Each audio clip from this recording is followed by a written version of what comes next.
কোরবানি তো দিবেন, সবার আগে একটু জানা দরকার কোরবানিটা কি, কাদের উপর ওয়াজিব, কোরবানি কি আসলে, এটা কি? আইসা কি গরু জবাই দেওয়া, খাসি জবাই দেওয়া, এটাই কোরবানি? না। কোরবানি সম্পর্কে সবার আগে আমরা একটু কোরআনের আয়াত শুনতে চাই। প্রথমে তো জানবো কোরবানি মানে কি। কোরবান শব্দটিও কিন্তু কোরআনের আয়াত, কোরআনের শব্দ। এটার করবুন থেকে আসছে। করবুন মানে আল করবুন ইলাল্লাহ, আল্লাহর সাথে রিলেশনের জন্য নিকটবর্তী হওয়া। করবুন মানে নিকটবর্তী, আল্লাহর খুব কাছাকাছি বন্ধু হওয়ার জন্য যেটা করা হয় সেটাই হচ্ছে কোরবান। আবার এই কোরবানি মানে হচ্ছে স্যাক্রিফাইস, উৎসর্গ করা। কোরবানি শব্দের ভিন্ন ভিন্ন স্টাইলে আল্লাহ পাক কোরআনে বলেছেন। রাব্বুল আলামিন বলেন ফাসাল্লি লিরাব্বিকা ওয়ানহার। ও বন্ধু, ফাসাল্লি, আপনি সালাত পড়েন, আপনি দোয়া করেন, সালাত পড়েন ও নবী।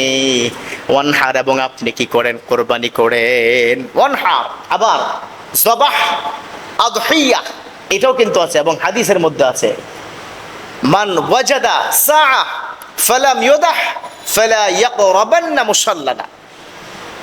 মান ওয়াজাদা সাআ, যে সামর্থ্য যার রয়েছে, সামর্থ্যবান হয়েছে, হ্যাঁ, ফালাম ওয়াদাহ, সে ব্যক্তি জবা করলো না, ফালা ইয়াকরাবান্না মুসাল্লানা, সেজন্য আমার ওই কোরবানির যে মুসাল্লা অর্থাৎ ঈদুল আজহার নামাজের মুসাল্লার কাছাকাছি না আসে। ভয়ঙ্কর থ্রেট কিন্তু কি দিয়েছে, কে দিয়েছে? বিশ্বনবী। এখানে শব্দ কি? ওয়াদাহ, ওয়াদহিয়া মানে জবাই করা, কোরবানি করা। তাহলে কোরবানি ভিন্ন ভিন্ন কি নাম আছে। আবার রাব্বুল আলামিন বলেন কুল ইন্না সালাতি ওয়া নুসুকি ওয়া মাহইয়ায়া ওয়া মামাতি লিল্লাহি রাব্বিল আলামিন। কুল ইন্না সালাতি, ও নবী আপনি বলে দেন আপনার নামাজ, অনুসুকি আপনার কোরবানি, এই যে নুসুক মানে কোরবানি, ওয়া মাহইয়ায়া ওয়া মামাতি লিল্লাহি রাব্বিল আলামিন, সব আল্লাহর জন্য হবে। এখন আল্লাহর জন্য কোরবানি, তাহলে কোরবানি পেয়েছি তো অর্থ কি? আল্লাহর জন্য, আল্লাহর নিকটবর্তী হওয়ার জন্য, আল্লাহর কাছে পাওয়ার জন্য যে উৎসর্গ, সেটা হচ্ছে কোরবানি। এখন আসুন কাদের উপর কোরবানি ওয়াজিব। এক, বালেগ হতে হবে, নাবালেগের উপর কোরবানি ওয়াজিব না। দুই, সামর্থ্যবান হতে হবে। এখন সামর্থ্য কি? সামর্থ্য হচ্ছে কোরবানির দিন, কোরবানির পরের দিন, কোরবানির তারপরের দিন, 3 দিন যে কোরবানি করা যায়, তৃতীয় দিন সুবহে সাদেক, ওই সময়ও যদি আপনার কাছে কোরবানি দেওয়ার মতো অর্থ, এর মানে হচ্ছে কোরবানি দেওয়ার মতো অর্থ নয়, এটা ভুল, এটা কিন্তু ভুল, অনেকে এটা ভুল ভেবে থাকেন।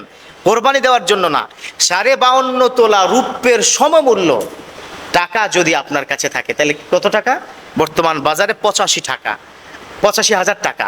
এই 85,000 টাকা যদি আপনার অ্যাকাউন্টে হঠাৎ করে চলে আসে, কোনো ব্যবসা বাণিজ্য কোনো কিছু, তাহলে আপনার উপর কোরবানি ওয়াজিব। কথা ক্লিয়ার? তাহলে লিকুইড মানি যদি ধরি 85,000 টাকা, কোরবানির দিন, পরের দিন, পরের দিন, তৃতীয় দিন সুবে সাদেকের পূর্বে হঠাৎ অ্যাকাউন্টে চলে আসলেই আপনার উপরে কি? কোরবানি ওয়াজিব হয়ে যাবে। আচ্ছা, সুস্থ মস্তিষ্ক থাকতে হবে, পাগল হলে হবে না। কথা কি বুঝতে পেরেছেন?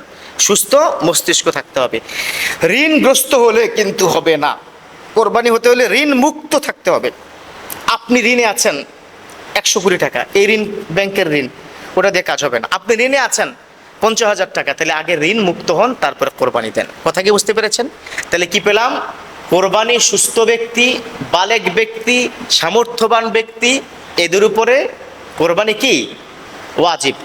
আজাদ ব্যক্তি, গোলাম হলে হবে না। গোলাম যদি এখন আগের মতো নাই, অনেক কাজের বুয়ারও কিন্তু বেশ ভালো টাকা আছে, অ্যাকাউন্টে 2 লাখ টাকা রাখছে যে একসময় কাজে লাগাবে, ওই যে অ্যাকাউন্টে কি টাকা আছে না, কাজের বুয়া, তার উপরেও কিন্তু কোরবানি কি? ওয়াজিব হয়ে যাবে। টাকার উপর কি ডিপেন্ড করে।